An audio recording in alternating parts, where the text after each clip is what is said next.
Welcome, everyone, Dan. to the Ethan Allen Homestead Museum free lecture series. My name's Tom Sharpley. I'm the seasonal museum manager. And we would like to thank our corporate sponsors, M&T Bank, AARP Vermont, and the North County Federal Credit Union. And of course, we'd also like to thank our lecture partner, CCTV, who is taping this lecture so you can see it later on the internet. We have some announcements about doings at the museum in the near future. First of all, we open for the season May 1st. We're open from 10 to 4 every day. So please come visit. On May 5th, we're having a book group discussion.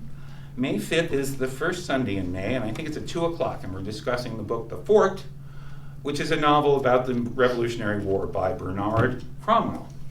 And then the third Sunday lecture a month from now, May 19th, the author Laura Macaluso is going to discuss Thomas Jefferson's Virginia. And some announcements from me. First of all, I'm the gardener here. I'm the head gardener here.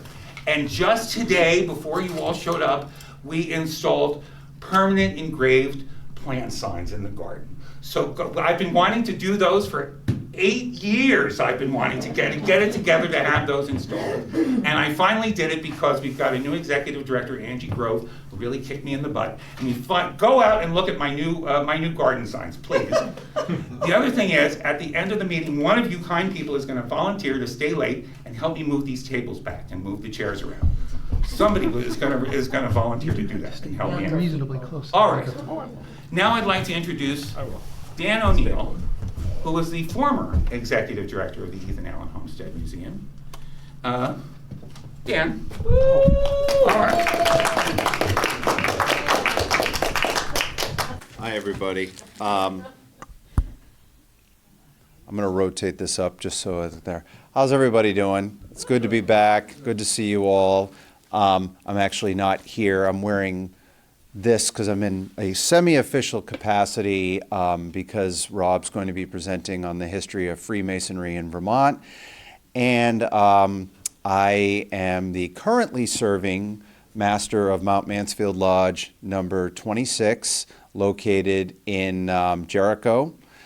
And Rob is a past master of our lodge, as well as Ethan Allen Lodge, and he and I have been friends through Freemasonry for many years now, and we're really proud of all of Rob's accomplishments, and we're really excited to be here to support him.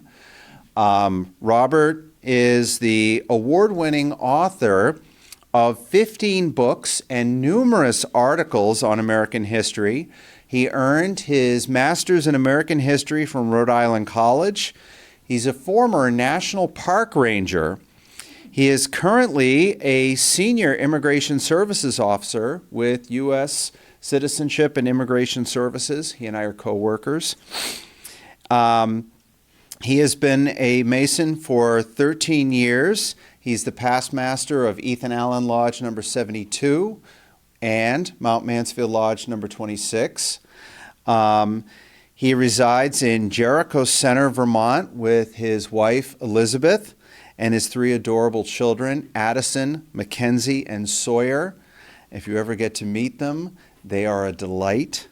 And also, it should be noted, he is a Libra and he enjoys long walks on historic battlefields throughout the country. So please, I'd like to hand it right over to Rob, and congratulations. Happy to be here. Good afternoon. It's always great to come here to the homestead and find something new and riveting to talk about. I was here last fall talking about the Civil War, and before that we've talked about John Burgoyne and guns of the Revolutionary War, and well, just go on Chittenden County TV and I've got probably 6 or 7 talks on there now about the homestead.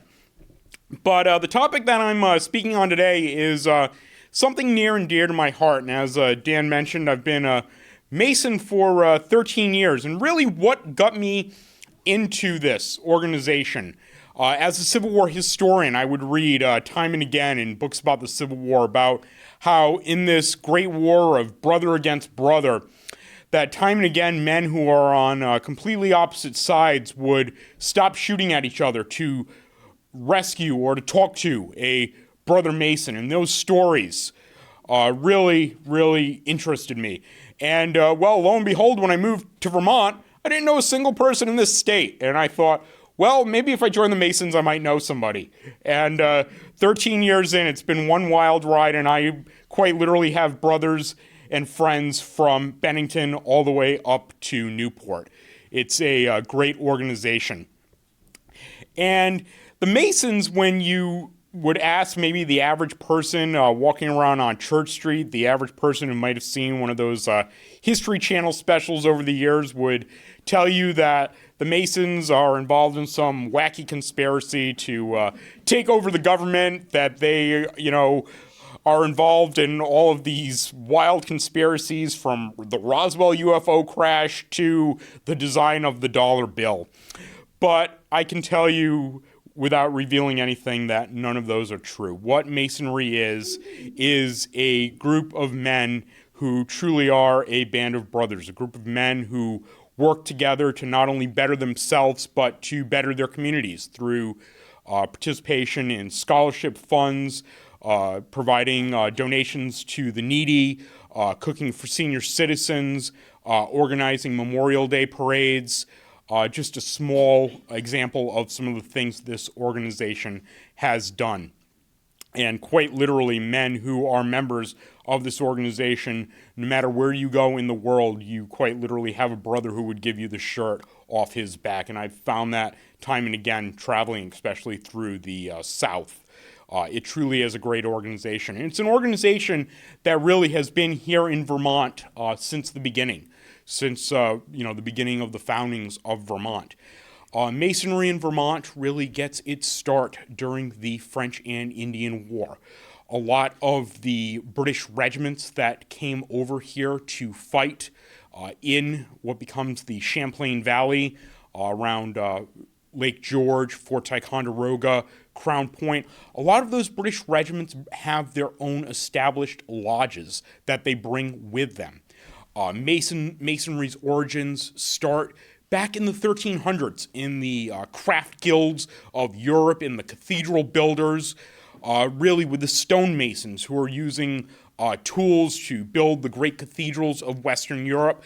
But by the early 1700s, as those stone guilds transformed more into social clubs, the men who were members of that took the teachings of the stonemasons and really made it into emblems of morality, using the tools to better themselves, not only as tools of building, but to build a moral edifice within the man.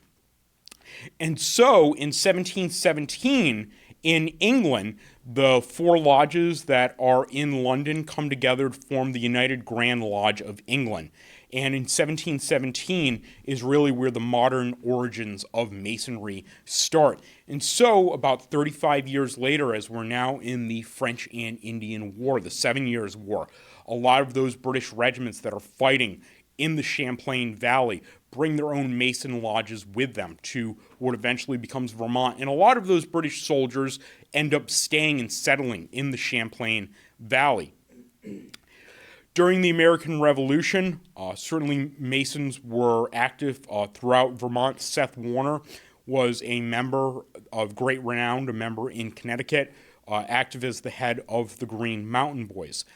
But Masonry comes to Vermont in its full effect in November 10th of 1781. And that is when the Grand Lodge of Massachusetts charters Vermont Lodge, number 18 in Cornish, Vermont. Now you might think to yourself, have you ever heard of Cornish, Vermont? Well, keep in mind, after the American Revolution, a lot of the towns in the Upper Valley, around Lebanon, Claremont, Hanover area, a lot of those towns on the east bank of the Connecticut River thought, hey, maybe being part of Vermont might be a better thing than being part of New Hampshire. So there's a period where a lot of those towns like Lebanon and Cornish and Hanover are actually calling themselves part of Vermont rather than part of New Hampshire. And that really won't get resolved until Vermont is ready for admission to the Union in 1791.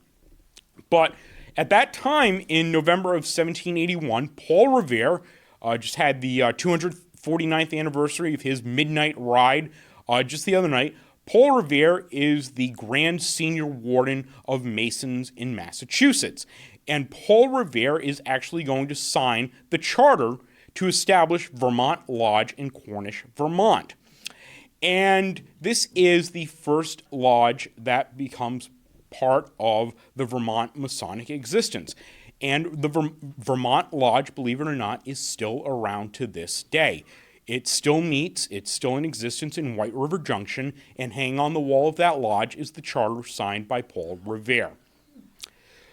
So in 1782, the Grand Lodge of Massachusetts charters another lodge, and they are going to charter a lodge that is going to be in Manchester. And the lodge in Manchester is going to be called North Star Lodge Number 2.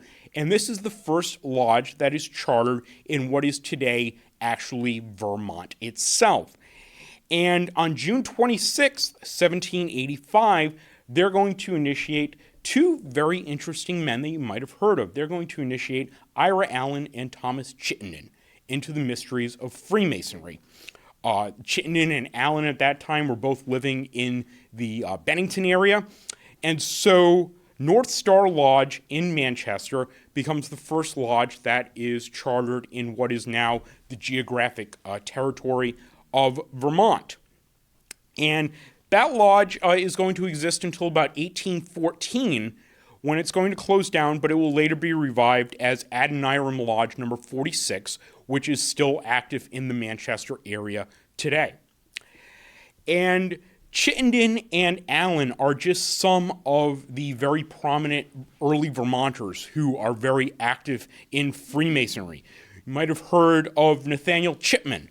Nathaniel Chipman was the Vermonter who secured Vermont admission to the Union, was responsible for settling the boundary disputes between New York and New Hampshire. Fortunately, we didn't get Cornish. It went back to New Hampshire, but it is a lovely town. I always love driving over the big covered bridge there between Windsor and Cornish. Another one you might have heard of is Moses Robinson, the first United States Senator from Vermont. Nathaniel Chipman, another one of those men. So just some of the very prominent early Vermonters who are members of the fraternity. Now, where are we today? We are at the Ethan Allen Homestead. And this is one of the great mysteries of studying Masonic history in Vermont. Was Ethan Allen a Mason? And Ethan Allen, the criteria to be a Mason, you have to be a man, freeborn, of lawful age, over the age of 21, and recommended. Masons don't go out and recruit. You have to go knock on the door, very much like the French Foreign Legion, and ask for admission into the lodge. And the records in Vermont are very interesting when it comes to Ethan Allen, because you read a lot of biographies of him, a lot of material even written way back when. And Ethan Allen never admitted in any of his writings to being a member of the craft, certainly not in his narrative. But a lot of evidence does point that Ethan Allen, while not a member in Vermont, may have been a member in Connecticut. More than likely, current research indicates that Ethan Allen may have taken the first degree. Masonry is composed of 3 degrees. The first or entered apprentice degree, the second or the fellowcraft degree, and the third or master mason degree. So more than likely, as current research indicates, Ethan Allen took the first degree, more than likely in Litchfield or Salisbury, Connecticut, where he was originally from, but never proceeded further on in his career. I should add that Masons revere George Washington very much. You can go in almost any Mason lodge in the United States and find a picture of George Washington. George Washington, as much as he was revered by Masons as being the founder, the father of the country, was not very active as a member of the fraternity. Certainly, he took his 3 degrees in Fredericksburg, Virginia, shortly before the outbreak of the French and Indian War. He actually had the privilege of holding the Bible that he took his 3 degrees on. But after he took that 3rd degree, there's only reference that he ever attended one other meeting at Fredericksburg Lodge number 4.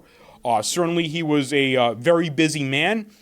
When he is elected president in 1789, he's also appointed as the first master of a new Masonic lodge in what becomes Washington, D.C., but certainly as president, he had no time to be master of that lodge. As I can attest, it's almost like having a full-time job on top of having a full-time job and raising a family. So George Washington, while certainly revered by Masons in the United States, was not a very active member of it. And getting back to Ethan Allen, we believe he more than likely took the 1st degree somewhere in Connecticut before he moved up here to what becomes Vermont, but was never really active member of that. Ira Allen, his brother, certainly was a active member of that, taking his degrees in the lodge in Manchester. And the Masons at the time, when you hear of a Mason's lodge, a lodge really refers to 2 things. It's both the actual physical building where the Masons meet. The lodge is also a name of the group of men who form that organization. For example, I'm a member of Mount Mansfield Lodge number 26, which we meet in Jericho, but that's also the name of our body of men that meet in that building. And it's very interesting, the early history of Masonry in Vermont, in that Masons do not have their own lodge buildings. They are quite literally meeting in taverns. They are meeting in the upper floors of members' houses. And they're making sure that those meetings are what we call tiled, that they are guarded by a member outside the door with a sword during the meeting to prevent eavesdroppers from coming in. But those early meetings are held in taverns, which is quite interesting. We have a policy today of no alcohol in the lodge unless it's distributed through a dispensation given to us by the Grand Master. But if you can imagine some of those early meetings in the taverns, they must have been quite jovial at the time. Now, Masonry in Vermont continues. Now, remember, we have 2 lodges that are chartered in 1781 and 1785 by the Grand Lodge of Massachusetts. Vermont early settlers at this time being largely from Connecticut, like the Allens, Massachusetts. But then in 1789, we have a 3rd lodge chartered, and that is going to be Dorchester Lodge number 3, which is actually going to be chartered by the Grand Lodge of Quebec, of all things. And that lodge is going to be founded in Vergennes. So now we have 2 lodges in the southern part of the state chartered by Massachusetts. We have the 1st lodge in the northern part of the state that is going to be chartered by the Grand Lodge of Quebec. And the first master of that lodge, Dorchester number 3, which is still in existence today down in Vergennes, is going to be Thomas Chittenden. And if you can imagine, Chittenden has to travel from Williston, where he's living, down to Vergennes for meetings. Generally at the time, that was the accepted mode. Masonry would often meet on a afternoon, and so members wouldn't have to travel at night. As time went on, and a lot of men were not able to make the daytime meetings, a lot of the lodges become what we call moon lodges, where they would meet on the night of the full moon.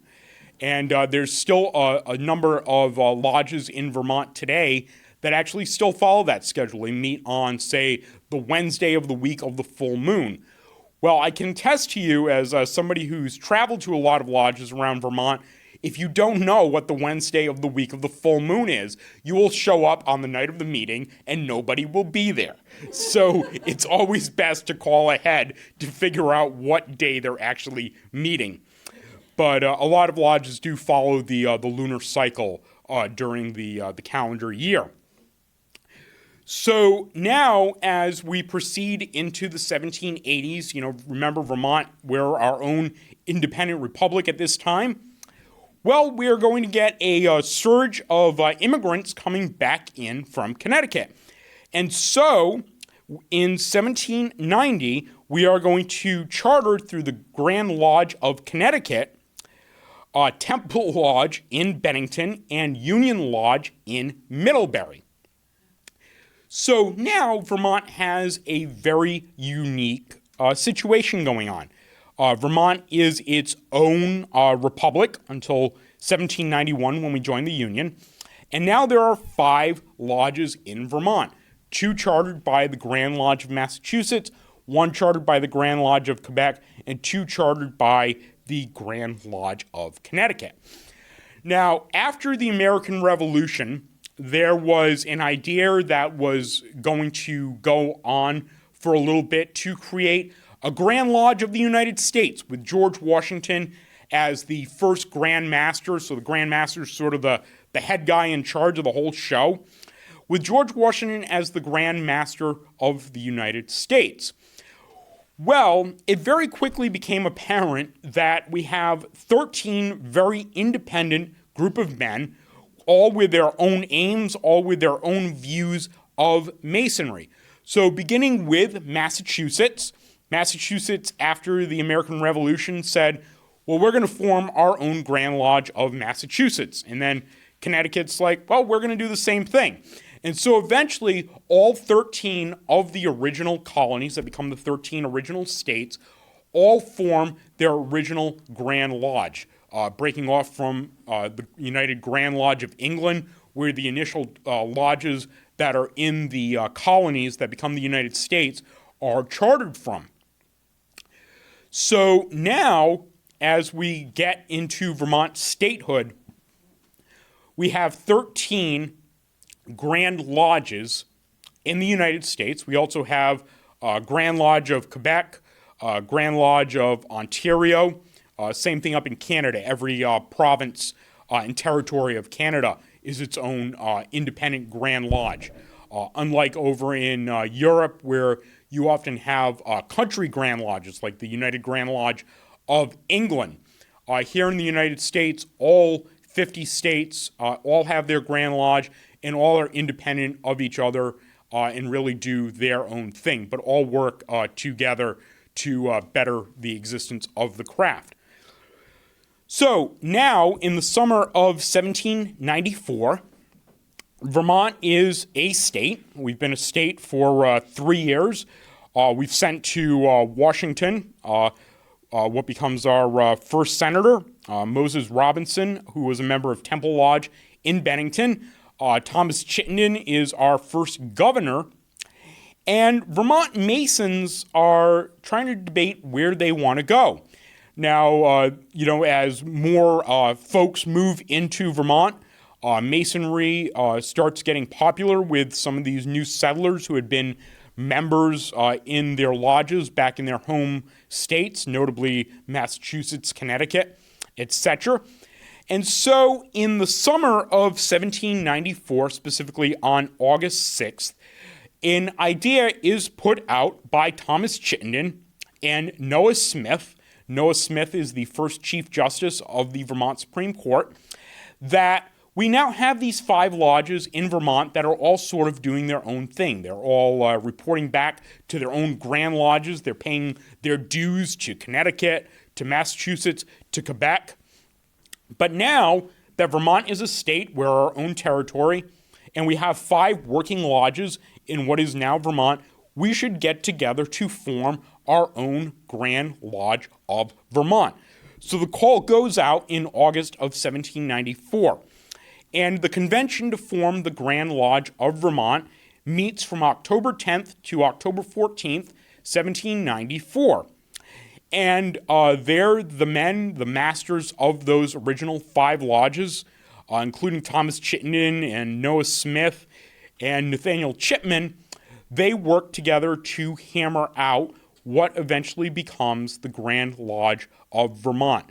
And the original 5 lodges are rechartered, and on the afternoon of October 14th, 1794, a date I will never remember and my mother will never remember because it's my birthday, the Grand Lodge of Vermont is chartered. And they adopt the motto, "The truth is older than the mountains." And using the Vermont state emblem with the famous square and compasses in that motto, the Grand Lodge of Vermont is chartered on that date and begins chartering lodges throughout the Green Mountain State. And the Grand Lodge is going to meet once a year on the second Tuesday after the first Monday in June. Again, there are some very interesting dates that you remember as a member. And they're going to meet in different places throughout the state as membership in Masonry continues to grow. So much so that by 1802, they've chartered nearly a dozen other lodges. So within 8 years, Masonry in Vermont really takes off like wildflower. And there are lodges that are chartered all over the state. And some of the interesting things that come up in the early records, by 1802, even though we've been a Grand Lodge for 8 years, the individual lodges that have been chartered under Connecticut, Massachusetts, and Quebec, they're all sort of still doing their own thing. One thing with Masonry is very much a ritualistic organization. And these 5 lodges are sort of all still following their own individual work. And so in 1802, the first Grand Master of Vermont, who's Noah Smith, basically comes out and says, well, we have to come up with our own thing that is uniquely Vermont. And so they are going to adopt what becomes known as the web work, something that's still in existence today. But believe it or not, it's not until the Civil War that they're able to report that every lodge in this state is working on its own way, doing its one thing, no matter where you go in Vermont. And Masonry in Vermont absolutely flourishes as more folks move into this state. It's an organization that really picks up a lot of these men being farmers. It's an organization that they turn to after a long day at the farm to go to the lodge to meet with their brothers. Masons become very prominent in local and state affairs. Certainly, the Chittenden family, Thomas Chittenden becomes the first deputy Grand Master, the number 2 man in Masons in Vermont. So Vermont Masons continue to, just as they do today, continue to serve their state in all aspects of politics, and Masonry continues to grow and to flourish throughout the Green Mountain State until something happens in the 1830s. And that is going to become what's known as the anti-Masonic movement. But that is another story for another day. So if you want to hear part 2 of this riveting lecture, that's probably even more exciting than what I've just talked about, maybe you'll have me back next year and we can talk about the anti-Masonic movement. Because believe it or not, Vermont actually elects a governor who runs for governor of Vermont on the anti-Masonic ticket. It's absolutely fascinating, but it's another story for another day. Thank you so much.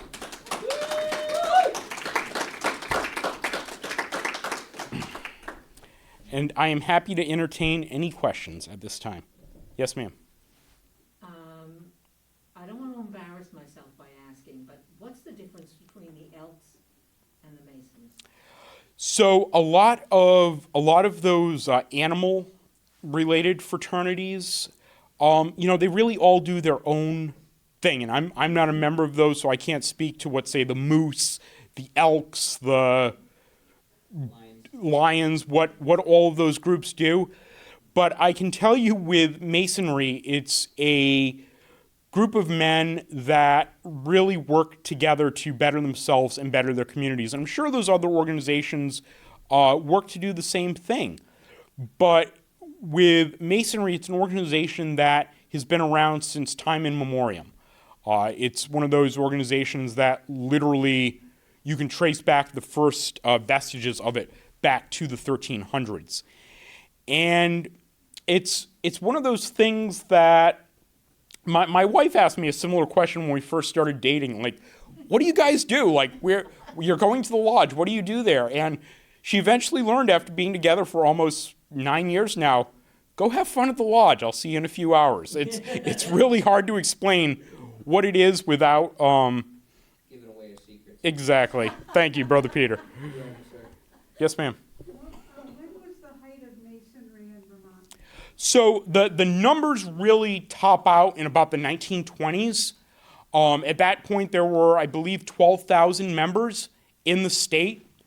After it always seems to peak after a war. A lot of guys experience Masonry when they're deployed, and they come back and they want to join. But really, after World War I was the sort of the high point of Masonry in Vermont. At that point, there were 12,000, 13,000 members. There were also 108 lodges at the time. Fast forward 100 years, we've got presently about 3,000 members in about 75 lodges. So it's an organization that is still active, still around, and you know, it's one of those things that involves men from all walks of life.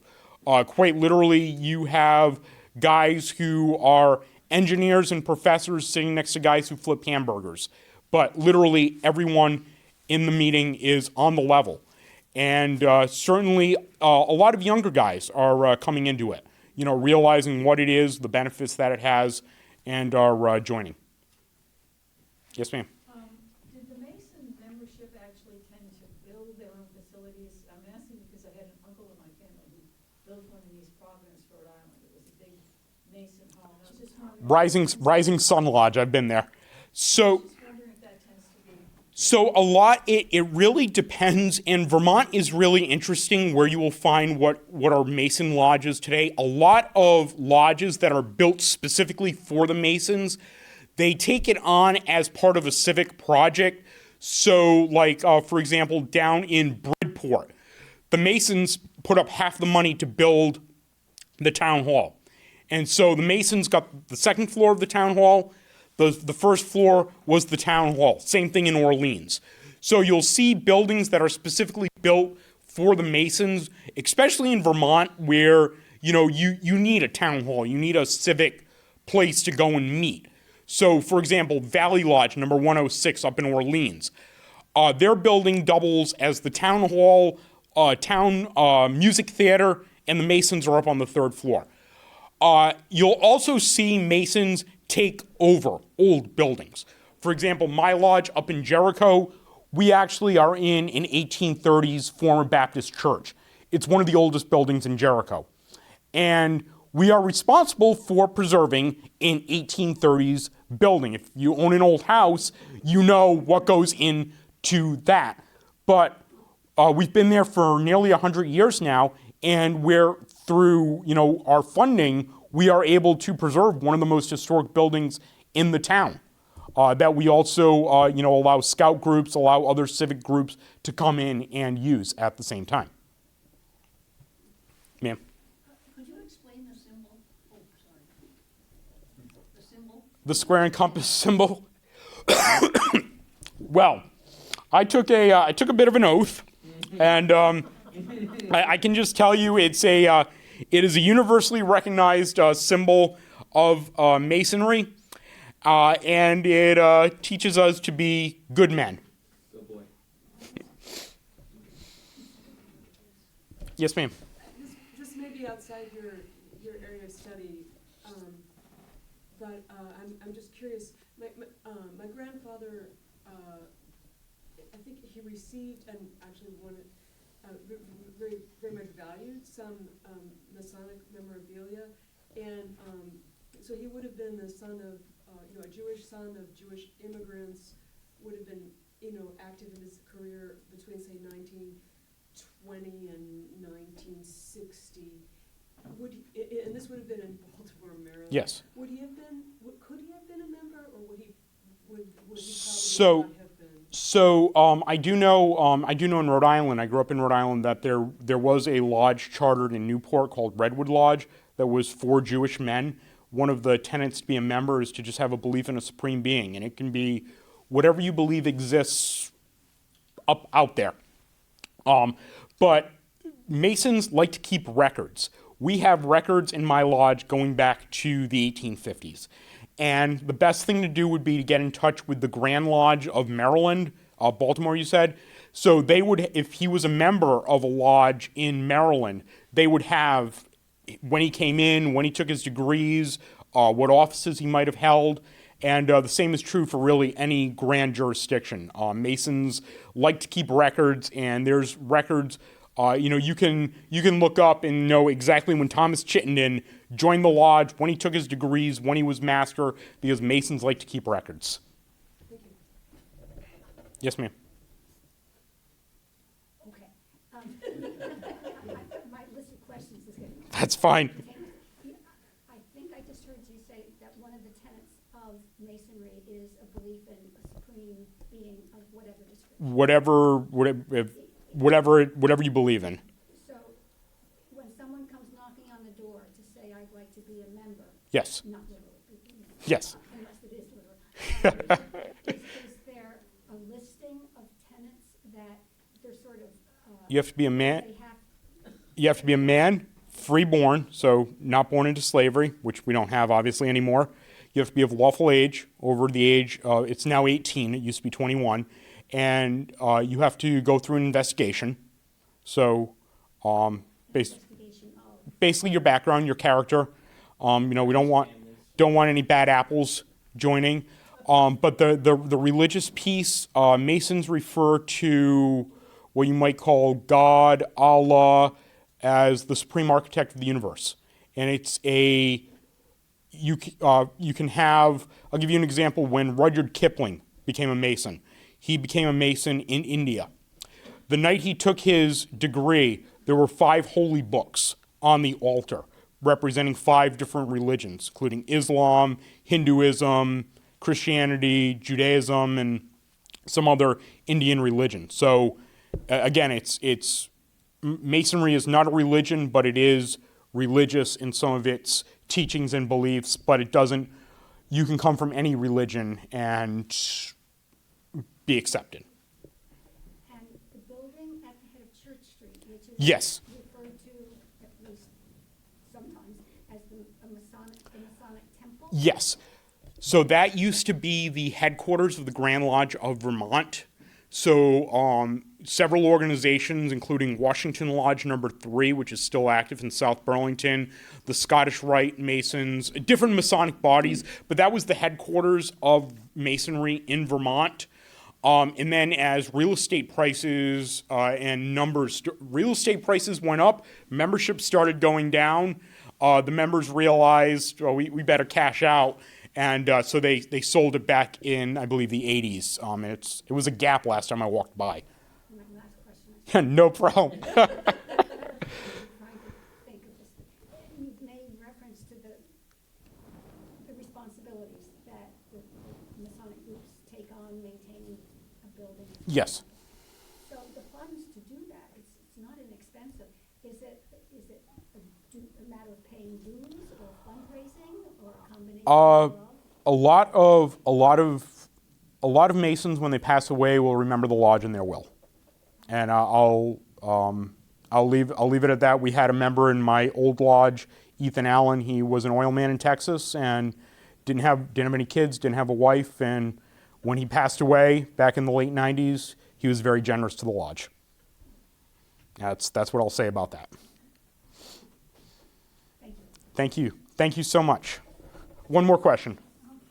And when did, I don't know if this is in your purview, when did groups like the Demolay and the Rainbow Girls develop as subsidiaries or in relationship to the Masons? Certainly, I'm not really an expert when it comes to those groups, but I probably in the early 1900s, I would say, we refer to it as the Masonic family.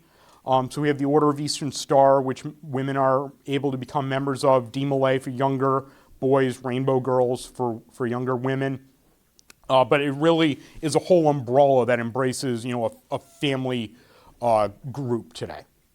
So thank you so much.